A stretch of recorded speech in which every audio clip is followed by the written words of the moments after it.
ತಡ ಆಗಿದ್ದಕ್ಕೆ ಕ್ಷಮೆ ಇರಲಿ. ಎಲ್ರಿಗೂ ನಮಸ್ಕಾರ. ನೀವು ನಡ್ಕೊಂಡು ಬಂದ ಹಾದಿ ಪ್ರೇಮ ಕಾವ್ಯದ ಹಾದಿ. ಹತ್ತಿದ 10 ಮೆಟ್ಲಲ್ಲೂ 16 ವರ್ಷಗಳಿಂದ ಹಾಡು ಕಟ್ಟಿದ ಹಲವು ಗೀತ ರಚನೆಕಾರರ ಕೆಲವು ಸಾಲುಗಳನ್ನಷ್ಟೇ ನಾವು ಹಾಕಲು ಸಾಧ್ಯವಾದದ್ದು. ಅವು ಪ್ರೇಮ ಕಾವ್ಯದ ಸಾಲುಗಳು. ಪ್ರೇಮ ಅನ್ನೋದಕ್ಕೆ ಅಂತ್ಯ ಇಲ್ಲ, ಕಾವ್ಯಕ್ಕೆ ಕೊನೆ ಇಲ್ಲ. ಇದು ಪ್ರೇಮ ಕಾವ್ಯ ಬರೆದ ಗೀತ ರಚನೆಕಾರರಿಗೆ ನಮ್ಮ ಪ್ರೇಮ ಕಾವ್ಯ ತಂಡದಿಂದ ಒಂದು ಪುಟ್ಟ ಪ್ರೇಮದ ಕಾಣಿಕೆ. ಆದರಣೀಯ ಮಾಧ್ಯಮ ಮಿತ್ರರೇ, ನಿಮ್ಮೆಲ್ಲರಿಗೂ ಪ್ರೇಮ ಕಾವ್ಯ ಪತ್ರಿಕಾಗೋಷ್ಠಿಗೆ ಸ್ವಾಗತ ಕೋರುತ್ತಿರೋ ನಾನು ರಕ್ಷಿತಾ. ಪ್ರತಿ ಪ್ರೇಮನೂ ಹೊಸಾದೆ, ಅದರಿಂದ ಹುಟ್ಟೋ ಕತೆಗಳು ಹೊಸಾದೆ. ಈಗ ಕಲರ್ಸ್ ಕನ್ನಡದ ನಾವು ಪ್ರಸ್ತುತಪಡಿಸ್ತಿರೋ ಹೊಸ ಕತೆ ಪ್ರೇಮ ಕಾವ್ಯ. ಇದು ವಿಭಿನ್ನ ಜೋಡಿಗಳ ಪ್ರೀತಿಯ ಕಣ್ಣ ಮುಚ್ಚಾಲೆ. ಇದು ಈ ನೆಲದ್ದು, ನಿತ್ಯ ನೂತನವಾದದ್ದು, ಒಂದು ಜೀವನ್ಮುಖಿ, ಹೃದಯ ಸ್ಪರ್ಶಿ, ಮನೆ ಮಂದಿ ಎಲ್ಲ ಒಟ್ಟಿಗೆ ಕೂತು ನೋಡುವಂತಹ ಫ್ಯಾಮಿಲಿ ಎಂಟರ್ಟೈನರ್ ಪ್ರೇಮ ಕಾವ್ಯ. ಈಗ ಮೊದಲನೆಯದಾಗಿ ಕರ್ನಾಟಕದ ಉದ್ದಗಲಕ್ಕೂ ಪ್ರೋಮೋಗಳ ಮೂಲಕ ಸದ್ದು ಮಾಡಿರೋ ನಮ್ಮ ಪ್ರೇಮ ಕಾವ್ಯ ಧಾರಾವಾಹಿಯ ಪ್ರೋಮೋಗಳನ್ನ ನೋಡ್ಕೊಂಡು ಬರೋಣ. ಅದರ ಜೊತೆಗೆ ಶೀರ್ಷಿಕೆ ಗೀತೆಯನ್ನ ಸಹ ನೋಡೋಣ. ಇದು ಕೇವಲ ನಿಮಗಾಗಿ ಎಕ್ಸ್ಕ್ಲೂಸಿವ್.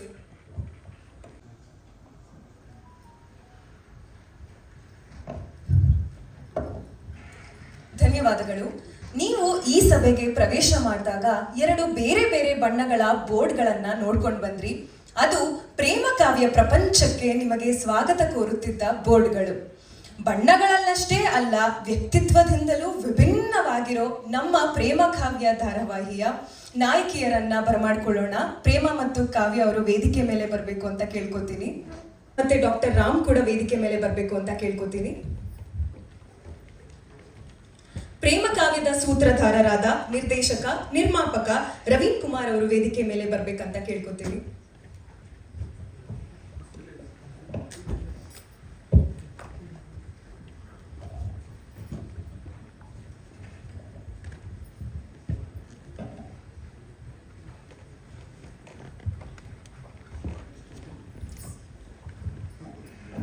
ದಯಮಾಡಿ ಕೂತ್ಕೊಳ್ಳಿ. ಎಲ್ರಿಗೂ ನಮಸ್ಕಾರ. ನನ್ನ ಹೆಸರು ಪ್ರಿಯಾ ಜಯ ಸರ್. ಪ್ರೇಮ ಕಾವ್ಯ ಸೀರಿಯಲ್ನಲ್ಲಿ ನಾನು ಪ್ರೇಮ ಪಾತ್ರ ಮಾಡ್ತಾ ಇದ್ದೀನಿ.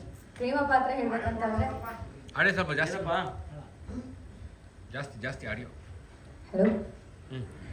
ಪ್ರೇಮ ಪಾತ್ರ ಹೇಳ್ಬೇಕಂದ್ರೆ ಪ್ರೇಮ ಒಂದು ತುಂಬ ಆಸೆ ಕನಸುಗಳನ್ನ ಇಟ್ಕೊಂಡಿರೋವಂಥ ಹುಡುಗಿ. ನನ್ನದೇ ಒಂದು ಪುಟ್ಟ ಪ್ರಪಂಚ ಇದೆ, ಪುಟ್ಟ ಕುಟುಂಬ ಇದೆ. ಅದರಲ್ಲಿ ನನ್ನ ತಂದೆ ತಾಯಿ, ನನ್ನ ಒಬ್ಬ ಪುಟ್ಟ ತಂಗಿ ಇದ್ದಾಳೆ, ಕನಸುಗಳನ್ನ ಕಟ್ಕೊಂಡಿದ್ದಾಳೆ, ಸೈಂಟಿಸ್ಟ್ ಆಗಬೇಕು ಅಂತ ಅಂದ್ಕೊಂಡಿದ್ದಾಳೆ.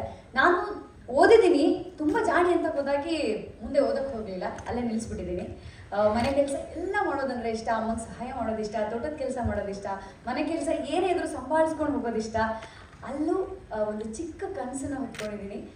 ನನ್ನ ಬಾಲ್ಯ ಸ್ನೇಹಿತ ನನ್ನ ರಾಮ್ನ ತುಂಬ ಇಷ್ಟಪಡ್ತಾ ಇದ್ದೀನಿ. ಅವನನ್ನ ಮದುವೆ ಆಗಬೇಕು, ಅವನ ಜೊತೆಗಿರಬೇಕು ಅನ್ನೋದೇ ನನ್ನ ದೊಡ್ಡ ಕನಸು. ಖಂಡಿತ ಅವನಿಗೂ ಇಷ್ಟ ಇದೆ ಅಂತಲೇ ನಾನು ಅಂದ್ಕೊಂಡಿದ್ದೀನಿ. ಇಷ್ಟಪಟ್ಟೆ ಪಡ್ತಾನೆ, ಅದೇ ನಂಬಿಕೆಯಲ್ಲೇ ಜೀವನ ಮಾಡ್ತಾ ಇದ್ದೀನಿ. ಅದೇ ನನ್ನ ಕನಸು, ಅದೇ ನನ್ನ ಗುರಿ. ಕನಸು ಈಡೇರಲಿ ಅಂತ ಹೇಳ್ತಾ, ವೈಷ್ಣವಿ ಅವರೇ, ಕಲರ್ಸ್ ಕನ್ನಡದ ಜನಪ್ರಿಯ ಧಾರಾವಾಹಿ ಮಿಂಚಿ ಈಗ ಪ್ರೇಮ ಕಾವ್ಯ ಧಾರಾವಾಹಿಯಲ್ಲಿ ಕಾವ್ಯ ಪಾತ್ರದ ಮೂಲಕ ಮರಳಿ ಬಂದಿದ್ದೀರಾ. ನಿಮಗೆ ಸ್ವಾಗತ. ನಿಮ್ಮ ಪಾತ್ರದ ಬಗ್ಗೆ ಪರಿಚಯ ಮಾಡಿಕೊಡಿ. ಕಾವ್ಯ, ನನ್ನ ಹೆಸರು ಕಾವ್ಯ ಅಂತ. ವೈಷ್ಣವಿ, ನೀವೆಲ್ರಿಗೂ ಗೊತ್ತಿರುತ್ತೆ. ನಾನು ಕಾವ್ಯ ಪಾತ್ರದಲ್ಲಿ ಮುಂದೆ ನಿಮ್ಮ ಮುಂದೆ ಬರ್ತೀನಿ. ಕಾವ್ಯ ಚೆನ್ನಾಗಿ ಓದಿರೋ ಹುಡುಗಿ. ನಾನು ತುಂಬ ಚೆನ್ನಾಗಿ ಓದಿದ್ದೀನಿ. ಸ್ಪೇಸ್ ರಿಸರ್ಚ್ ಸೆಂಟರಲ್ಲಿ ನನಗೊಂದು ಒಳ್ಳೆ ಉದ್ಯಮ ಸಿಗಬೇಕು ಅಂತ ತುಂಬ ಒದ್ದಾಡ್ತಾ ಇದ್ದೀನಿ. ಇನ್ನೂ ಚೆನ್ನಾಗಿ ಓದಿ ಸೈಂಟಿಸ್ಟ್ ಆಗಬೇಕು, ಸ್ಪೇಸ್ ಸೈಂಟಿಸ್ಟ್ ಆಗಬೇಕು ಅನ್ನೋದು ನನ್ನ ಆಸೆ. ಅದಕ್ಕೆ ಏನೇನು ಬೇಕೋ ಅದು ಎಲ್ಲ ತಯಾರಿನೂ ನಾನು ಮಾಡ್ಕೋತಾ ಇದ್ದೀನಿ. ನನಗೆ ಅದೇ ನನ್ನ ತುಂಬ ದೊಡ್ಡ ಕನಸು, ನನ್ನ ಜೀವನದ ಧ್ಯೇಯ ಅಂತಂದ್ರೆ ಅದು ಅಂತ ಹೇಳಬಹುದು. ನಾನು ಹೇಗೆ ಅಂದರೆ, ನಾನು ಹಳ್ಳಿನಲ್ಲಿ ಜಾಸ್ತಿ ಇದ್ದಿದ್ದಿಲ್ಲ. ಯಾಕೆಂದರೆ ನಾನು ಓದಿದ್ದು ಬೆಳೆದಿದ್ದು ಎಲ್ಲ ಬೆಂಗಳೂರಲ್ಲಿ, ಊರಿಂದಾಚೆ ನಾನು ಓದಿದ್ದು. ಸೊ ನನಗೆ ಊರಿನ ಟಚ್ ಅಷ್ಟಿಲ್ಲ. But I am a very strong woman. ತುಂಬ ಸ್ಟ್ರಾಂಗ್ ಇದ್ದೀನಿ, ನಾನು ಏನೇ ಬಂದರೂ ಎದುರಿಸ್ತೀನಿ. ಬಟ್ ಎಲ್ಲೋ ಒಂದು ಕಡೆ ಮೃದು ಸ್ವಭಾವ ಇದೆ, ಸಾಫ್ಟ್ ಹಾರ್ಟೆಡ್ಡು. ಎಲ್ಲೊಂದು ಕಡೆ ಎಮೋಷನ್ಸಿಗೆ ನಾನು ಬೆಲೆ ಕೊಡ್ತೀನಿ. ನಾನು ಒಂದು ಸ್ವಲ್ಪ ಎಮೋಷ್ನಲ್ಲು. ಬಟ್ ಏನೇ ಆಗಲಿ ನನ್ನ career comes the first for me. Space scientist ಆಗಲಿ ಅಂತ ವಿಶ್ ಮಾಡ್ತಾ, ರಘುವರಾಣಿ ಮೂಲಕ ಜನಮನ ಗೆದ್ದ ನೀವು ಮತ್ತೆ ಪ್ರೇಮ ಕಾವ್ಯ ಧಾರಾವಾಹಿಯ ಮೂಲಕ ಮರಳಿ ಬಂದಿದ್ದೀರಾ, ನಿಮಗೆ ಸ್ವಾಗತ. ಹಾಗೆ ಪ್ರೋಮೋದಲ್ಲೆಲ್ಲ ನಾವು ನೋಡಿದೀವಿ, ನಿಮ್ಮ ಪಾತ್ರದ ಬಗ್ಗೆ ನಮಗೆ ಸ್ವಲ್ಪ ಸುಳಿವು ಸಿಕ್ಕಿದೆ. ತುಂಬಾ ಸುಲಭವಾಗಿ ಜಗಳಕ್ಕೆ ಇಳಿತಾನೆ ಮನುಷ್ಯ ಅಂತಾನು ಅನಿಸ್ತಾ ಇದೆ. ನಿಮ್ಮ ಪಾತ್ರದ ಬಗ್ಗೆ ಪರಿಚಯ ಮಾಡಿಕೊಡಿ. ಎಲ್ರಿಗೂ ನಮಸ್ಕಾರ. ಎಲ್ಲರೂ ಹೇಗಿದ್ದೀರಾ? ಸೊ ಈಗ ನಾನು ಮಹಾದೇವನಾಗಿದ್ದೀನಿ. ಮುಂಚೆ ಸಾಕೇತ್ ಆಗಿದ್ದೆ ಇದೇ ಕಲರ್ಸಲ್ಲಿ. ಈಗ ಮಹಾದೇವನಾಗಿ ಬರ್ತಿದ್ದೀನಿ. ಸೊ ಮಹಾದೇವ ನಾನು ಹೇಗೆ ಅಂತಂದರೆ, ನೀವು ಹೇಳ್ದಂಗೆ ಲೈಕ್ ತುಂಬ ಈಸಿಯಾಗಿ ಜಗಳಕ್ಕೆ ಇಳಿತೀನಿ ಅನ್ನೋ ಥರ ಕಾಣಿಸ್ತಿದ್ದೀನಿ ಅಂತ ಹೇಳಿದ್ರಿ. ಹೌದು, ಖಂಡಿತವಾಗ್ಲೂ ಈಸಿಯಾಗಿ ಜಗಳಕ್ಕೆ ಇಳಿತೀನಿ, ಜಗಳ ಮಾಡ್ತೀನಿ, ಹೊಡೆದಾಡ್ತೀನಿ, ಹೋರಾಡ್ತೀನಿ. ಬಟ್ ಅದರಲ್ಲಿ ಒಂದು ಒಳ್ಳೆ ಉದ್ದೇಶ ಇರುತ್ತೆ. ಅದರಿಂದ ಒಬ್ರಿಗೆ ಸಹಾಯ ಮಾಡೋದಾಗಿರುತ್ತೆ. ಮಹಾದೇವಂಗೆ ತಂಗಿ ಅಂದರೆ ತುಂಬ ಪ್ರೀತಿ, ತಂಗಿ ಅಂದರೆ ಪ್ರಾಣ. ಅವಳಿಗೆ ಮಾತು ಬರೋದಿಲ್ಲ. ಸೊ ಅದಕ್ಕೋಸ್ಕರ ಅವಳ ಬಗ್ಗೆ ಒಂದು ಸ್ಪೆಷಲ್ ಕಾಳಜಿ ಇರುತ್ತೆ, ಕನ್ಸರ್ನ್ ಇರುತ್ತೆ. ಆದರೆ ಅಮ್ಮನ ಮಾತಂದರೆ ವೇದವಾಕ್ಯ. ಅಮ್ಮ ಏನು ಹೇಳ್ತಾರೆ ಅದೇ ಅವನಿಗೆ ವೇದವಾಕ್ಯ. ಮನೆಯವ್ರ ಪ್ರೀತಿ, ಅವ್ರನ್ನ ಚೆನ್ನಾಗಿ ನೋಡ್ಕೊಳ್ಳೋದು ಅಂದರೆ ತುಂಬ ಇಷ್ಟ. 4 ಜನಕ್ಕೆ ಒಳ್ಳೇದು ಮಾಡೋದಕ್ಕೆ ಅಂತ ಕೆಟ್ಟವ್ರ ವಿರುದ್ಧವಾಗಿ ಹೋರಾಡ್ತಾ ಇರ್ತೀನಿ. ಸೊ ಅದರಿಂದ ನಾನು ಎಲ್ಲರ ಕಣ್ಣಲ್ಲೂ ನಾನು ಕೆಟ್ಟವನಾಗಿದ್ದೀನಿ. ಆದರೂ ತೊಂದರೆ ಇಲ್ಲ. ಅದರಿಂದ 4 ಜನಕ್ಕೆ ಒಳ್ಳೇದಾಗಿದೆ ಅಂದರೆ ನನಗೆ ಅದೇ ಖುಷಿ. ಒಳ್ಳೆತನ ನಾವು ಮೆಚ್ತೀವಿ. ಮಾತಿನಲ್ಲಿ ಮೃದು ಅವರು ನಿಮ್ಮ ಪಾತ್ರದ ಬಗ್ಗೆ ಒಂದೆರಡು ಮಾತಾಡಿ. ಮೊದಲನೇದಾಗಿ ಎಲ್ರಿಗೂ ನಮಸ್ಕಾರ. ಕಲರ್ಸ್ ಕನ್ನಡ ಮುಖಾಂತರ ನಿಮ್ಮೆಲ್ಲರೂ ಮುಂದೆ ನಾಯಕ ನಟನಾಗಿ ಬರ್ತಾ ಇದ್ದೀನಿ. ಅದರಲ್ಲೂ ಡಾಕ್ಟರ್ ರಾಮನ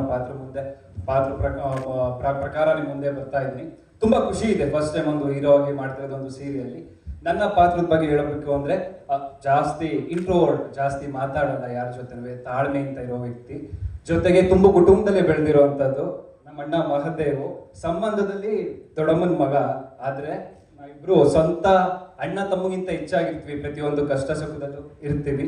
ಜೊತೆಗೆ ನನ್ನ ದೊಡ್ಡಮ್ಮನ ಆಸೆ ಅಂತ MBBS ಮುಗಿಸ್ಕೊಂಡು ನಮ್ಮದೇ ಹಳ್ಳಿಯಲ್ಲಿರೋ ಪಕ್ಕದ ಸಿಟಿಲಿ ಡಾಕ್ಟರ್ ಆಗಿ ವರ್ಕ್ ಮಾಡ್ತಾ ಇದ್ದೀನಿ. ನನ್ನ ಮೇನ್ ಗುರಿ ಬಂದು ನಮ್ಮ ದೊಡ್ಡಮ್ಮನ ಆಸೆ ಅಂತೆ ನಮ್ಮ ಹಳ್ಳಿಲಿ ಒಂದು ಹಾಸ್ಪಿಟಲ್ ಕಟ್ಟಬೇಕು. ಅದರಲ್ಲೂ ಕಷ್ಟ ಇರುವಂತ ಜನರಿಗೆ ಉಚಿತವಾಗಿ ಆರೋಗ್ಯ ಕೊಡಬೇಕು, ಇಲ್ಲ ಒಂದು ಉಚಿತವಾಗಿ ಚಿಕಿತ್ಸೆ ಕೊಡಬೇಕು ಅನ್ನೋದು ನನ್ನ ಗುರಿ. ಈಗ ನಿರ್ದೇಶಕ ಮಾತಾಡ್ಬೇಕಂತ ಕೇಳ್ಕೊತೀವಿ. ಎಲ್ಲರಿಗೂ ನಮಸ್ಕಾರ. ನನ್ನ ಪರಿಚಯ ರವೀಣ್ ಕುಮಾರ್, ನಿರ್ದೇಶಕ ಮತ್ತು ನಿರ್ಮಾಪಕ. ಮೊದಲಿಗೆ ಶ್ರೀ ಕೃಷ್ಣನ್ ಕುಟ್ಟಿ ಸರ್, ಶ್ರೀಮತಿ ಸುಷ್ಮಾ ರಾಜೇಶ್, ಶ್ರೀ ಪ್ರಶಾಂತ್ ನಾಯಕ್ ಮತ್ತು ಶ್ರೀ ಪ್ರಕಾಶ್ ಗೋಪಾಲ್ ಕೃಷ್ಣನ್ ಮತ್ತು ಶ್ರೀ ಸುಧನ್ವ ದೇವರಾಜ್ ಮತ್ತು ಶ್ರೀ ಸತೀಶ್ ಕುಮಾರ್, ಇವರೆಲ್ಲರಿಗೂ ನಾನು ಧನ್ಯವಾದ ಹೇಳೋದಕ್ಕೆ ಇಷ್ಟಪಡ್ತೀನಿ. ಏನಕ್ಕೆ ಅಂತಂದರೆ, ನನಗೆ ಈ ಪ್ರೇಮ ಕಾವ್ಯ ಅನ್ನೋ ಒಂದು ದೊಡ್ಡ ಪ್ರಾಜೆಕ್ಟ್ ನನ್ನ ನಂಬಿ ನನ್ನ ಕೈ ಕೊಟ್ಟಿದ್ದಾರೆ. ಸೊ ಅದನ್ನು ನಾನು ಉಳಿಸ್ಕೊತೀನಿ ಅನ್ನೋ ಒಂದು ಕಾನ್ಫಿಡೆನ್ಸ್ ನನ್ನಲ್ಲಿದೆ. Thank you entire Colors team. Next Prema Kavya ಬಗ್ಗೆ ಹೇಳೋದಾದರೆ, ಪ್ರೇಮ ಕಾವ್ಯ ಇದೊಂದು ಅದ್ಭುತವಾದ ಪ್ರೇಮ್ ಕಹಾನಿ. ಇದು ನಾನು ಕತೆ ಚೆನ್ನಾಗಿದೆ, ಹಾಗೆ ಹೀಗೆ ಡಿಫ್ರೆಂಟ್ ಆಗಿದೆ ಅಂತ ಏನು ಬಿಲ್ಡಪ್ ಕೊಟ್ಟು ಹೇಳೋದಿಲ್ಲ. ಇದರಲ್ಲಿ ಕ್ಯಾರೆಕ್ಟರ್ಸು ಮತ್ತು ಕ್ಯಾರೆಕ್ಟರೈಸೇಷನ್ನು ತುಂಬ ಚೆನ್ನಾಗಿದೆ. ಈ ನಮ್ಮ 4 ಮುತ್ತು ರತ್ನಗಳು ನಾವು ಅಂದ್ಕೊಂಡಿರೋ ಕ್ಯಾರೆಕ್ಟರ್ಗಳಿಗೆ ತುಂಬ ಜೀವ ಕೊಟ್ಟಿದ್ದಾರೆ. ನೀವೇ ನೋಡಿದ್ರಿ ಆನ್ ಸ್ಕ್ರೀನಲ್ಲಿ ಎಷ್ಟು ಅದ್ಭುತವಾಗಿ ಅವರವರ ಪರ್ಫಾರ್ಮೆನ್ಸ್ ನಿಭಾಯಿಸಿದ್ದಾರೆ. They are very dedicated and very professionals. ಇವ್ರುಗಳ ಜೊತೆ ನಾನು ಕೆಲಸ ಮಾಡಲಿಕ್ಕೆ ಬಹುಶಃ ತುಂಬ ಅದೃಷ್ಟಪಟ್ಟಿದ್ದೆ. Thank you all. ಕೊನೆಯದಾಗಿ, ನಾವೇನೋ ಟೈಮು, ಎನರ್ಜಿ, ದುಡ್ಡು ಹಾಕಿ ಒಂದು ಪ್ರಾಡಕ್ಟ್ ರೆಡಿ ಮಾಡ್ತೀವಿ. ಒಂದು ಪ್ರಾಡಕ್ಟ್ ರೆಡಿ ಮಾಡಿದ್ರೆ ಅದು ಎಲ್ಲರಿಗೂ ರೀಚ್ ಆಗಲ್ಲ. ಅದು ರೀಚ್ ಆಗೋದು ನಿಮ್ಮಿಂದನೇ. ನೀವಿದ್ರೇ ನಾವಿರೋದು. ಸೊ ದಯವಿಟ್ಟು ನಮ್ಮ ಈ ನಮ್ಮ ಪ್ರೇಮ ಕಾವ್ಯ ತಂಡಕ್ಕೆ ನಿಮ್ಮ ಆಶೀರ್ವಾದ ಇರಲಿ ಅಂತ ನಾನು ನಿಮ್ಮಲ್ಲಿ ಕೇಳ್ಕೊತೀನಿ. ದಯವಿಟ್ಟು ಹರಿಸಿ. Thank you. ಧನ್ಯವಾದಗಳು.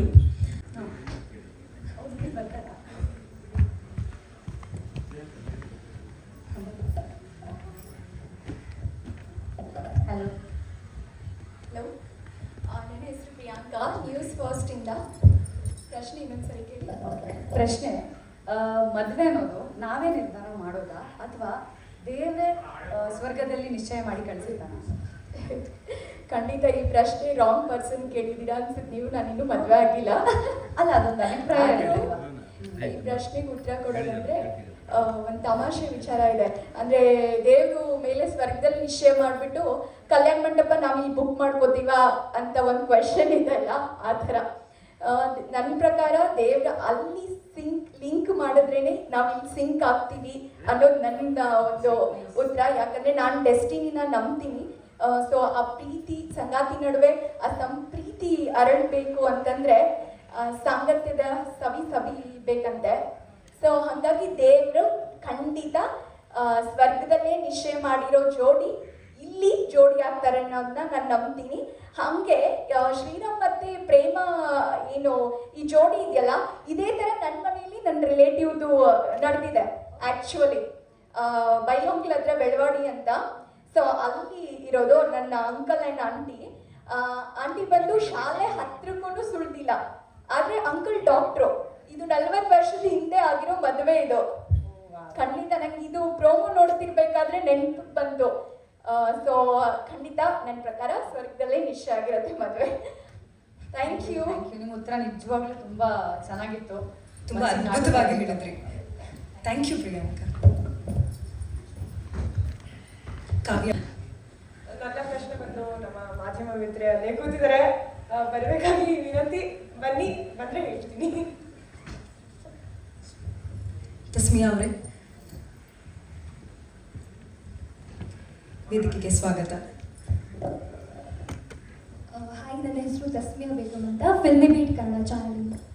ಪ್ರಶ್ನೆ ನನ್ನ ಪ್ರಶ್ನೆ ಬಂದು, ಒಂದು ಹೆಣ್ಣಿಗೆ ತನ್ನ ಕನಸು, ತನ್ನ ಮಹತ್ವಾಕಾಂಕ್ಷೆ ಮುಖ್ಯ ಆಗುತ್ತಾ ಅಥವಾ ಕುಟುಂಬ ತುಂಬಾ ಮುಖ್ಯ ಆಗುತ್ತೆ, ಕುಟುಂಬದ ಜವಾಬ್ದಾರಿ ತುಂಬಾ ಮುಖ್ಯ ಆಗುತ್ತಾ ಅನ್ನೋದು ನನ್ನ ಪ್ರಶ್ನೆ. ಯಾವುದನ್ನ ಮೊದಲು ಆಯ್ಕೆ ಮಾಡ್ಕೋಬೇಕಾಗುತ್ತೆ? ಆ್ಯಕ್ಚುಲಿ ಹೇಳಬೇಕಂದ್ರೆ ನನ್ನ ಒಂದು ಒಪಿನಿಯನ್ ಹೇಳಬೇಕು ಅಂದರೆ ಎರಡೂ ಕೂಡ ತುಂಬ ಮುಖ್ಯ ಆಗುತ್ತೆ. ಯಾಕಂದರೆ ನಾವು ತಂದೆ ತಾಯಿನ ವಿರೋಧ ಕಟ್ಕೊಂಡು ಯಾವುದೇ ಕೆಲಸ ಮಾಡೋಕ್ಕಾಗಲ್ಲ. ಹಂಗನ್ ಮಾತ್ರಕ್ಕೆ ಪ್ರತಿಯೊಂದು ಹೆಣ್ಣಿಗೂ ಕೂಡ ಒಂದು ಸಾಧನೆ ಮಾಡಬೇಕು, ಒಂದು ಗುರಿ ಅನ್ನೋದು ಇದ್ದೇ ಇರುತ್ತೆ. ಸೊ ನಾನು ಹೇಳಬೇಕಂದ್ರೆ ಇವಾಗ ಪ್ರತಿಯೊಂದು ಸೀರಿಯಲಲ್ಲಿ ಬರುವಂತಹ ಏನು ಫೀಮೇಲ್ ಲೀಡ್ ಏನಿರುತ್ತೆ ನೋಡಿ, ಸೊ ಅದು ಪ್ರತಿಯೊಂದು ಹೆಣ್ಮಕ್ಳಿಗೂ ಕೂಡ ಸ್ಫೂರ್ತಿ ಅಂತಲೇ ಹೇಳ್ತೀನಿ. ಸೊ ಆ ಕಡೆಯಿಂದ ತಂದೆ ತಾಯಿನ ವಿರೋಧ ಕಟ್ಕೊಂಡು ನಾವು ಯಾವುದೇ ಸಾಧನೆ ಮಾಡೋಕ್ಕಾಗಲ್ಲ. ಹಾಗಂತ ಸಾಧನೆ ಮಾಡೋದನ್ನು ಅಥವಾ ನಮ್ಮ ಗುರಿ ಏನಿದೆ ಅದನ್ನು ಯಾವತ್ತೂ ಬಿಟ್ಕೊಡ್ಬಾರ್ದು. ಎರಡನ್ನ ಕೂಡ ಬ್ಯಾಲೆನ್ಸ್ ಮಾಡಿಕೊಂಡು ಮುಂದೆ ಹೋಗಬೇಕು. ಆಗಲೇ ನಮ್ಮ ಜೀವನ ಏನು ಕಂಪ್ಲೀಟ್ ಆಗ್ಬೋದು. ಯಾಕಂದರೆ ಒಂದು ಕಡೆಯಿಂದ ಇವಾಗ ಸ್ಟಾರ್ ನಟರೆಲ್ಲ ನೀವು ನೋಡಿರ್ಬೋದು, ಪ್ರತಿಯೊಬ್ಬರು ಕೂಡ ತಂದೆ ತಾಯಿನ ತುಂಬ ಪ್ರೀತಿಸ್ತಾರೆ. ಸೊ ಪ್ರತಿಯೊಬ್ಬರು ಕೂಡ ಪ್ರೀತಿಸ್ತಾರೆ. ಸೊ ಹಾಗಾಗಿ ನಾವೇನಾದರೂ ತಂದೆ ತಾಯಿಗೆ ವಿರೋಧ ಕಟ್ಕೊಂಡು ನಾವು ಒಂದು ಕೆಲಸ ಮಾಡಬೇಕು ಅಂದರೆ ಖಂಡಿತವಾಗ್ಲೂ ಆ ಕೆಲಸ ಆಗೋದಿಲ್ಲ. ಸೊ ಹಾಗಾಗಿ ಪ್ರತಿಯೊಂದು ಇಬ್ಬರನ್ನ ಕೂಡ ಬ್ಯಾಲೆನ್ಸ್ ಮಾಡಿಕೊಂಡು ಜೀವನದಲ್ಲಿ ಮುಂದ್ಗಡೆ ಹೋಗ್ಬೇಕು ಅನ್ನೋದೇ ನನ್ನ ಒಪಿನಿಯನ್. ಎರಡರಲ್ಲಿ ಒಂದನ್ನ ಚೂಸ್ ಮಾಡ್ಬೇಕು ಅಂದ್ರೆ ಏನ್ ಮಾಡ್ತಾರೆ? ಇದನ್ನ ಬಿಟ್ರೆ ಅದು ಸಿಗುತ್ತೆ, ಅದನ್ನ ಬಿಟ್ರೆ ಇದು ಸಿಗುತ್ತೆ ಅನ್ನೋ ರೀತಿ ಇದ್ರೆ ಏನ್ ಮಾಡ್ತೀರಾ?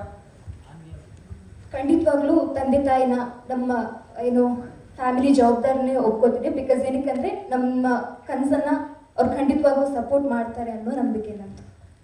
ಹಾಗಿದ್ರೆ ನಿಮ್ಮ ಕನಸು ಮಹತ್ವಾಕಾಂಕ್ಷೆನೆಲ್ಲ ಬಿಟ್ಕೊಟ್ಟು ಬಿಡ್ತೀರಾ? ಇಲ್ಲ, ನಮ್ಮ ಕನಸು ಮಹತ್ವಾಕಾಂಕ್ಷೆಗೆ ಖಂಡಿತವಾಗ್ಲೂ ನಮ್ಮ ತಂದೆ ತಾಯಿ ಸಪೋರ್ಟ್ ಮಾಡ್ತಾರೆ ಅನ್ನೋ ಬಲವಾದ ನಂಬಿಕೆ ಇದೆ ನನಗೆ. ಅಂತ ತಂದೆ ತಾಯಿ ಇದ್ರೆ ಎಲ್ರಿಗೂ ತಂದೆ ತಾಯಿ ಸಿಗಬೇಕು. ಸೊ ಎಲ್ರಿಗೂ ಹಾಗೆ ಸಿಗ್ಲಿ ಅಂತ ನಾನು ವಿಶ್ ಮಾಡ್ತೀನಿ. Thank you so much. ಧನ್ಯವಾದಗಳು ತಸ್ಮಿಯಾ.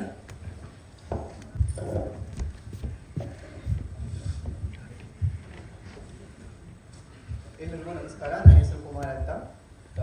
ನಾನೊಬ್ಬ ಡಾಕ್ಟರ್ ಆಗಿ ಕೇಳ್ತಾ ಇದ್ದೀನಿ. ಡಾಕ್ಟರ್ ಅಂದರೆ 2 ಆಪ್ಷನ್ಸ್ ಇರುತ್ತೆ. ಒಂದು, ಅವನು ಹೊರಗಡೆ ಒಂದು ಎಸ್ಟಾಬ್ಲಿಷ್ ಆಗಿರೋ ಹಾಸ್ಪಿಟಲಲ್ಲಿ ಒಂದೊಳ್ಳೆ ಕೆರಿಯರ್ ಬಿಲ್ಡ್ ಮಾಡ್ಕೊಳ್ಳೋದಕ್ಕೆ ಒಂದೊಳ್ಳೆ ಸ್ಯಾಲ್ರಿಗೋಸ್ಕರ ವರ್ಕ್ ಮಾಡುವಂಥ ಡಾಕ್ಟ್ರು ಒಂದು. ಇನ್ನೊಂದು, ತನ್ನ ಹಳ್ಳಿಗೆ ಬಂದು, ಅಂದರೆ ತಾನು ಹುಟ್ಟಿದ ಹಳ್ಳಿಗೆ ಬಂದು ಅಲ್ಲಿ ಜನಗಳ ಸೇವೆ ಮಾಡುವಂಥ ಡಾಕ್ಟ್ರು ಒಂದು. ಸೊ ನಿಮಗೆ ಈ ರೀತಿ ಸಿಚುವೇಶನ್ ಬಂದರೆ ನೀವು ಎರಡರಲ್ಲಿ ಯಾವುದನ್ನ ಆಯ್ಕೆ ಮಾಡ್ಕೊತೀರಾ? ಫಸ್ಟ್ ಹೇಳ್ಬೇಕಂದ್ರೆ ನಾನು ನನ್ನ ರಿಯಲ್ ಲೈಫಲ್ಲಿ ಕೂಡ ನಾನು ಡಾಕ್ಟರ್ ಆಗಬೇಕು ಅಂತ ಕನ್ಸ್ಕೊಂಡಿದ್ದೆ. ಬಟ್ ಕಾರಣಾಂತರಗಳಿಂದ ಆಗಿಲ್ಲ. ನನ್ನ ಒಪಿನಿಯನ್ ಏನಂದರೆ, ನಾವೆಲ್ಲೋ ಸಿಟಿಯಲ್ಲಿ ಎಲ್ಲೋದ್ರೂ ನಾವು ಜನರಿಗೆ ಟ್ರೀಟ್ ಮಾಡಬೇಕು. ಬಟ್ ನಾವು ಹುಟ್ಟು ಬೆಳೆದಿರೋ ಊರಲ್ಲಿ ಟ್ರೀಟ್ ಮಾಡಿದ್ರೆ ನಮ್ಮ ಜನ ನಾವು ಬೆಳೆಸಿದ ಮಗು, ನಮ್ಮ ಜೊತೆ ಬೆಳೆದಿದ್ದ ಮಗು ಅಂತ ತುಂಬ ಖುಷಿ ಪಡ್ತಾರೆ. ಸೊ ನನ್ನ ಪ್ರಕಾರ ಹುಟ್ಟಿ ಬೆಳೆದಿದ್ದ ಊರಲ್ಲೇ. ಅಂದ್ರೆ ನಿಮಗೆ ದುಡ್ಡು ಮುಖ್ಯ ಅಲ್ಲ, ಕೆರಿಯರ್ ಮುಖ್ಯ ಅಲ್ಲ, ದುಡ್ಡಿಗಿಂತ ಪ್ರೀತಿನೂ ಮುಖ್ಯ ಅಲ್ವಾ ಸರ್? ದುಡ್ಡಿಲ್ಲದೆ ಇರ್ಬೋದು ಅಂತನಾ? ಎಲ್ಲದಕ್ಕೂ ದುಡ್ಡೇ ಮುಖ್ಯ ಅಂತ ಅಲ್ವಲ್ಲ, ಪ್ರೀತಿನೂ ಮುಖ್ಯ. ಸೊ ನಿಮ್ಮ ಪ್ರಕಾರ ನೀವು ಹುಟ್ಟಿದ ಹಳ್ಳಿಲೇ ಬಂದು ಜನಗಳ ಸೇವೆ ಮಾಡೋದು ಅಂತ. Thank you so much. Manu sir ಬನ್ನಿ ಸರ್. ಇಲ್ಲ ನೀವು ಬನ್ನಿ, ನೀವು ಬನ್ನಿ ಸರ್. ಸ್ವಲ್ಪ ನೋಡಕ್ ನಂತರನೇ ಇದ್ದೀರಾ. ಮನು ಸರ್ ವೇದಿಕೆ ಮೇಲೆ ಬರಬೇಕು ಅಂತ ಕೇಳ್ಕೊತೀನಿ.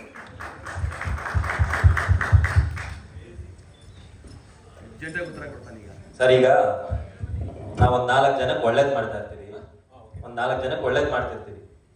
ಸೊ ಅದರಿಂದ ನಮಗ್ ತೊಂದರೆ ಆಗ್ತಿರುತ್ತೆ, ನಮ್ಮ ಪರ್ಸನಲ್ ಲೈಫ್ಗೆ ಎಫೆಕ್ಟ್ ಆಗ್ತಿರುತ್ತೆ, ನಮ್ಮ ಮನೇಲಿ ಇರೋರೆಲ್ಲ ಅದರಿಂದ ತೊಂದರೆಗೆ ಒಳಪಡ್ತಿರ್ತಾರೆ. ಇಂಥ ಟೈಮಲ್ಲಿ ನಾವೇನ್ ಮಾಡ್ಬೇಕು? ಮನೆಯವ್ರಿಗೋಸ್ಕರ ಇದನ್ನೆಲ್ಲ ಬಿಟ್ಟು ಸುಮ್ಮನೆ ಇರ್ಬೇಕಾ, ಅಥವಾ ನಮ್ಮಿಂದ 4 ಜನ ಖುಷಿಯಾಗಿದ್ದಾರೆ ಅಂತ ನಾವೇನ್ ಮಾಡ್ತಿದ್ದೀರೋ ಅದನ್ನ ಕಂಟಿನ್ಯೂ ಮಾಡ್ಬೇಕಾ? ಎರಡು ಬ್ಯಾಲೆನ್ಸ್ ಮಾಡಬೇಕು. ಮನೆಯವರು ಬೇಕು, ಫಸ್ಟ್ ಮನೆಯವರು ಬೇಕು. ಹೌದು ಬೇಕು ಸರ್. ಎರಡು ಹೆಂಗ್ ಬ್ಯಾಲೆನ್ಸ್ ಮಾಡೋದು ಅಂತ ಒಂಚೂರು ಹೇಳ್ಕೊಟ್ರೆ. ಬಿಕಾಸ್ ಆಲ್ರೆಡಿ ನಾನು ಹೊರಟ ಜಗಳ ಮಾಡ್ತೀನಿ, ರೌಡಿ ಅನ್ನೋ ತರ ಎಲ್ಲ ಮಾತಾಡ್ತಾ ಇದ್ದಾರೆ. ಸೊ ಸ್ವಲ್ಪ ಬ್ಯಾಲೆನ್ಸ್ ಹೆಂಗ್ ಮಾಡೋದು ಅಂತ ಹೇಳ್ಕೊಡಿ. ಮನೆಗೆ ಪೀಸ್ ಆಫ್ ಇದ್ರೇನೆ ಆಚೆ ಕಡೆ ಎಲ್ಲ ಸರಿಯಾಗಿರೋಕ್ಕಾಗೋದು ಮನೆ. ಅದೇ ಸರ್, ನೀವು ಬ್ಯಾಲೆನ್ಸ್ ಮಾಡೋದು ಹೇಳ್ಕೊಡಿ ಸರ್ ಪ್ಲೀಸ್. ಅಂದ್ರೆ ಹೊರಗಡೆ ಮಾಡೋದು ಮನೆಗೆ ಗೊತ್ತಾಗದೆ ಮಾಡೋದು ಅಂತ ಹೇಳ್ತಾ ಇದ್ದೀರಾ? ಎಲ್ಲದಕ್ಕೂ ಮನೆ ಸಪೋರ್ಟ್ ಇರಲೇಬೇಕು ಹಂಗಂತೀರಾ? ಓಕೆ ಸರ್, ಹಂಗಾದ್ರೆ ಮನೆಯವ್ರ ಮಾತನ್ನ ನಾನು ಮೀರಲ್ಲ. Thank you. Thank you sir.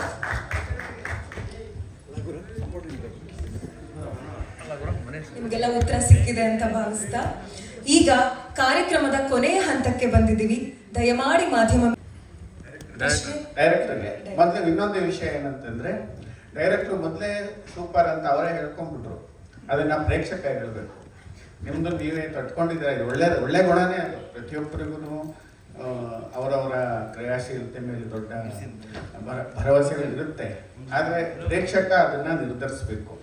ಆಮೇಲೆ ಒಂದು ಪ್ರಾಜೆಕ್ಟ್ ಮಾಡುವಾಗ ಒಂದು ಹುಡುಗಿ ಅಲ್ಲಿ ಅವ್ರ ಪ್ರಾಜೆಕ್ಟನ್ನೇ ನುಂಗಾಕ್ತಾನೆ ಅವನು, ಹೀರೋನ ವಿಲನ ಗೊತ್ತಿಲ್ಲ, ನುಂಗಾಕ್ತಾನೆ. ಇಂಥ ಕಲ್ಪನೆಗಳೆಲ್ಲ ಹೇಗೆ ಬರುತ್ತೆ ನಿಮಗೆ? ಇದೆಲ್ಲ ಒಳ್ಳೇದ? ಸಮಾಜಕ್ಕೆ ಏನು ಕೊಡ್ತೀರಿ, ಕೊಡುಗೆ ನೀಡ್ತೀರಾ ಆ ಮೂಲಕ? Yes sir, thank you sir. First ನಾನು ನನ್ನ ಪ್ರಾಜೆಕ್ಟ್ ಚೆನ್ನಾಗಿದೆ ಅಂತ ಹೇಳಿದ ಉದ್ದೇಶ, ಪ್ರಾಜೆಕ್ಟ್ ತುಂಬ ಚೆನ್ನಾಗಾಗಿದೆ. ಆಮೇಲೆ ಕಥೆನೂ ಕೂಡ ಲೈಕ್ ತುಂಬ ಅದ್ಭುತ ಅಲ್ಲ, ವೆರಿ ಸಿಂಪಲ್ ಕತೆ, ಸ್ವೀಟ್ ಆಗಿದೆ. ಬಟ್ ಕ್ಯಾರೆಕ್ಟರ್ಸು ಮತ್ತು ಕ್ಯಾರೆಕ್ಟರೈಸೇಷನ್ಸು ತುಂಬ ಚೆನ್ನಾಗಿರೋದ್ರಿಂದ ಕತೆ ತುಂಬ ಅದ್ಭುತ ಅನಿಸುತ್ತೆ ನಿಮಗೆ. ಆ ಒಂದು ಉದ್ದೇಶದಿಂದ ನಾನು ಹೇಳಿದೆ. ಸೊ ಇದು ನಾನು ಹಲವಾರು ಬಾರಿ ಲಾಟ್ ಆಫ್ ಎಪಿಸೋಡ್ಸ್ ಡೈರೆಕ್ಟ್ ಮಾಡಿ ಎಲ್ಲ ಫೈನಲ್ ಎಡಿಟ್ ಮಾಡಿ ನೋಡಿದ್ದೀನಿ. ತುಂಬ ಚೆನ್ನಾಗಿ ಬಂದಿದೆ. ಆ ಒಂದು ಉದ್ದೇಶಕ್ಕೆ ನಾನು ತುಂಬ ಚೆನ್ನಾಗಿದೆ ಅಂತ ಹೇಳಿದೆ. ಇನ್ನು ನಿಮ್ಮ ಎರಡನೇ ಪ್ರಶ್ನೆಗೆ, ಇದರಲ್ಲಿ ಕಾನ್ಸ್ಪಿರಸಿ ಖಂಡಿತ ಎಲ್ಲ ಪ್ರಾಜೆಕ್ಟ್ಸ್ಗಳಲ್ಲೂ, ಸಿನಿಮಾ ಆಗಲಿ, ಸೀರಿಯಲ್ ಆಗಲಿ, ಸೀರೀಸ್ ಆಗಲಿ, ಎಲ್ಲದರಲ್ಲೂ ಇದ್ದೇ ಇರುತ್ತೆ. ಬಟ್ ನಾವು ಚೂಸ್ ಮಾಡಿರೋಂಥ ಕಥೆಯಲ್ಲಿ ಯಾರೂ ವಿಲನ್ಸ್ ಇಲ್ಲ ಸರ್. Sequence and situations make them to play their role. So sometimes positive ಇದ್ದವರು ನೆಗೆಟಿವ್ ಆಗ್ತಾರೆ, ನೆಗೆಟಿವ್ ಇದ್ದವರು ಪಾಸಿಟಿವ್ ಆಗ್ತಾರೆ. ಸೊ ಈ ಥರ ಕತೆ ಹೋಗುತ್ತೆ ಸರ್. ಇಲ್ಲಿ ಬೇರೆ ಯಾರೋ ಇನ್ನೊಂದು ವಿಲನ್ ಶೇಡ್, ನೆಗೆಟಿವ್ ಶೇಡ್ ಅವರೆಲ್ಲ ಬಂದು ಈ 4 ಕ್ಯಾರೆಕ್ಟರ್ಗೆ ಡಿಸ್ಟರ್ಬ್ ಮಾಡೋದಂತಲ್ಲ. ಸೊ ಅವರವರೇ ಗೊಂದಲಗಳು ಸ್ಟಾರ್ಟ್ ಆಗ್ತವೆ ಬಿಕಾಸ್ ಆಫ್ ದ ಸಿಚುವೇಶನ್ಸ್. ಪ್ರೇಮದ ಡೈಮೆನ್ಷನ್ನು ಯಾರು ನಿರ್ಧಾರ ಮಾಡ್ತಾರೆ? ಅದು ಬೇರೆನೇ ಇರುತ್ತೆ. ಪ್ರೇಮದ ಸ್ಪರ್ಶ, ಮತ್ತೊಂದು ಮಧುರ, ಕಾವ್ಯ, ಈ ಥರದ್ದು ಏನೇನೋ ಇರುತ್ತೆ. ನೀವು ಈ ಸೀರಿಯಲ್ಗಳನ್ನು ಮಾಡುವಾಗ ಸಾಕಷ್ಟು ಮೌಢ್ಯಗಳನ್ನ ತುಂಬಿಡ್ತೀರ. ಯಾರೋ ಸ್ವಾಮೀಜಿ ಇರ್ತಾರೆ, ಅವ್ರನ್ನ ಕೇಳಬೇಕು, ಅವ್ರೇನೋ ಹೇಳ್ತಿರ್ತಾರೆ, ಅವ್ರು ಹೇಳ್ತಿರೋದೆಲ್ಲ ನಿಜ ಆಗುತ್ತೆ. ಈ ರೀತಿ ಮೌಢ್ಯ ಬಿತ್ತುವಂಥ ಕೆಲಸ ಯಾಕೆ ಆಗ್ತಾ ಇದೆ ಅಂತ ಒಂದು ಪ್ರಶ್ನೆ ಮೂಡುತ್ತೆ ಸಹಜವಾಗಿ. ಆಮೇಲೆ 2 ಮನಸ್ಸುಗಳ ಮಿಲನವನ್ನು ನೀವು ಸ್ವರ್ಗದಲ್ಲಿ ನಿರ್ಧಾರ ಮಾಡ್ತೀರಾ, ಅದು ಹೇಗೆ? ಖಂಡಿತ ಸರ್, ನಾನು ದೇವರನ್ನ ನಂಬ್ತೀನಿ. ಸೃಷ್ಟಿ ಇದೆ ಅಂದರೆ ಸೃಷ್ಟಿಕರ್ತನೂ ಇದ್ದೇ ಇರ್ತಾನೆ. ಸೊ ಎಲ್ಲೋ ಒಂದು ಲಿಂಕ್, ಆವಾಗಲೇ ನಮ್ಮ ಫಸ್ಟ್ ನ್ಯೂಸ್ ಅವ್ರು ಹೇಳ್ದವರು, ಅಲ್ಲಿ ಲಿಂಕ್ ಇದ್ರೆ ಇಲ್ಲಿ ನಾವು ಸಿಂಕ್ ಆಗ್ತೀವಿ ಅಂತ. That is true sir.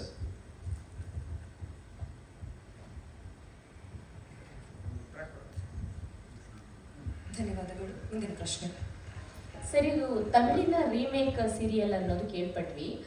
ಅಲ್ಲಿರೋ ಥರನೇ ಸೇಮ್ ಇಲ್ಲೂ ಹೋಗುತ್ತಾ, ಅಥವಾ ವೀಕ್ಷಕರು ಏನು ಎಕ್ಸ್ಪೆಕ್ಟ್ ಮಾಡ್ತಾರೆ ಆ ಥರ ಏನಾದ್ರು ಚೇಂಜಸ್ ಆಗ್ತಾ ಹೋಗುತ್ತಾ ಕಥೆನಲ್ಲಿ?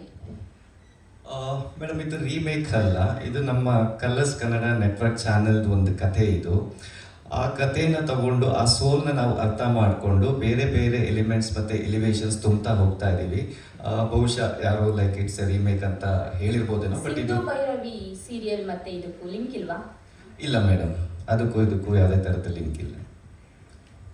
ಕತೆ ಮಾತ್ರ ನಮ್ಮ ನೆಟ್ವರ್ಕಿಂದ ತಗೊಂಡು ಅದಕ್ಕೆ ನಮ್ಮ ನೇಟಿವಿಟಿಗೆ ಏನೇನು ಬೇಕು ಅಷ್ಟನ್ನೆಲ್ಲ ತುಂಬ್ತಾ ಹೋಗ್ತಾ ಇದ್ದೀವಿ.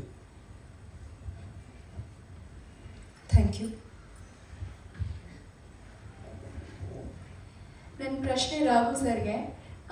ಸರ್, ನಿಮ್ಮನ್ನ ತುಂಬ ಸಾಫ್ಟ್ ಕ್ಯಾರೆಕ್ಟ್ರಲ್ಲೇ ಜನ ನೋಡಿದ್ದಾರೆ, ಇವಾಗ ರಗಡಾಗಿ ಬರ್ತಾ ಇದ್ದೀರಾ, ಪ್ರೋಮೋದಲ್ಲಿ ಚೆನ್ನಾಗಿ ಕಾಣಿಸ್ತಾ ಇದ್ದೀರಾ. ಬಟ್ ಪಾತ್ರ ಮಾಡಬೇಕಾದ್ರೆ ಚಾಲೆಂಜಸ್ ಇದ್ದ ಜನ ಒಪ್ಕೋತಾರೆ ಅಂತ ನಿಮ್ಗೆ ಅನಿಸುತ್ತಾ?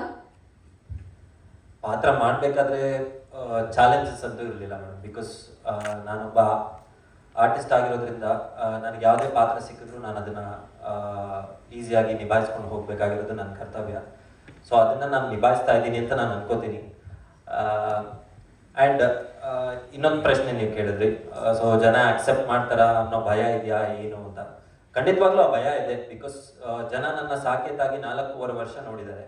ಆ್ಯಂಡ್ ಮನೆಯಲ್ಲೂ ಇದ್ರೆ ಸಾಕೇತರ ಒಬ್ಬ ಮಗ ಇರಬೇಕು ಅನ್ನೋದನ್ನ ಎಲ್ಲರೂ ಹೇಳ್ತಿದ್ರು. ಲೈಕ್ ನಾನು ಎಲ್ಲೇ ಹೋದ್ರು, ಎಲ್ಲೇ ಮೀಟ್ ಮಾಡಿದ್ರು.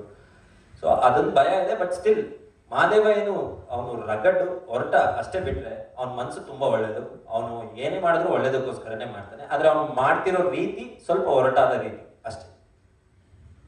Thank you sir. ಧನ್ಯವಾದಗಳು.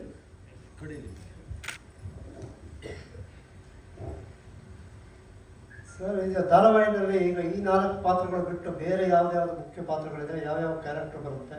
ಯಾರು ಅಭಿನಯಿಸಿದ್ದಾರೆ? ತಾರಾಗಣದ ಬಗ್ಗೆ ಸರ್, ಈ 4 ಕ್ಯಾರೆಕ್ಟರ್ ಬಿಟ್ಟು ಸಂಗೀತ ಭಟ್ ಅವರು ಮಾಡ್ತಾ ಇದ್ದಾರೆ, ಲಕ್ಷ್ಮಿ ಸಿದ್ದಯ್ಯ ಅವ್ರು ಮಾಡ್ತಾ ಇದ್ದಾರೆ, ಆಮೇಲೆ ಗಿರೀಶ್ ಜತ್ತಿ ಅವ್ರು ಮಾಡ್ತಾ ಇದ್ದಾರೆ, ದಿವ್ಯಾ ಗೋಪಾಲ್, ಶ್ರೇಯಾ ಮತ್ತು ಪೂಜಾ ಕಟ್ಟೂರ್ ಅವರೆಲ್ಲ ಮಾಡ್ತಾ ಇದ್ದಾರೆ ಸರ್. ಅವ್ರಿಗೆಲ್ಲ ಡಿಫ್ರೆಂಟ್ ಎಲಿವೇಶನ್ಸ್ ಇದೆ. ಅವರು ಲೈಕ್ ಅಪ್ಪ, ಅಮ್ಮ, ತಂಗಿ ಪಾತ್ರದಲ್ಲಿ ಎಲ್ಲರೂ ನಿಭಾಯಿಸ್ತಾ ಇದ್ದಾರೆ ಸರ್.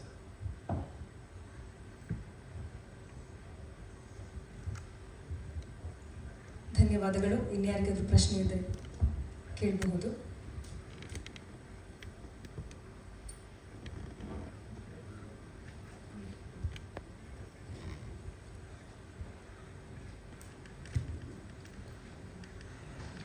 ಆಗಸ್ಟ್ 4ರಿಂದ ಪ್ರತಿ ಸಂಜೆ 6ವರೆಗೆ ಪ್ರೇಮ ಕಾವ್ಯ ಧಾರಾವಾಹಿ ಕಲರ್ಸ್ ಕನ್ನಡದಲ್ಲಿ ಪ್ರಸಾರವಾಗುತ್ತೆ. ತಪ್ಪದೆ ವೀಕ್ಷಿಸಿ ಅಂತ ಹೇಳ್ತಾ ಈಗ ಕಾರ್ಯಕ್ರಮದ ಕೊನೆಯ ಹಂತಕ್ಕೆ ಬಂದಿದ್ದೀವಿ. ಕಲರ್ಸ್ ಕನ್ನಡದ ಪ್ರತಿಯೊಂದು ಕಾರ್ಯಕ್ರಮವನ್ನ ನೀವು ಜನರಿಗೆ ತಲುಪಿಸ್ತಾ ಇದ್ದೀರಾ.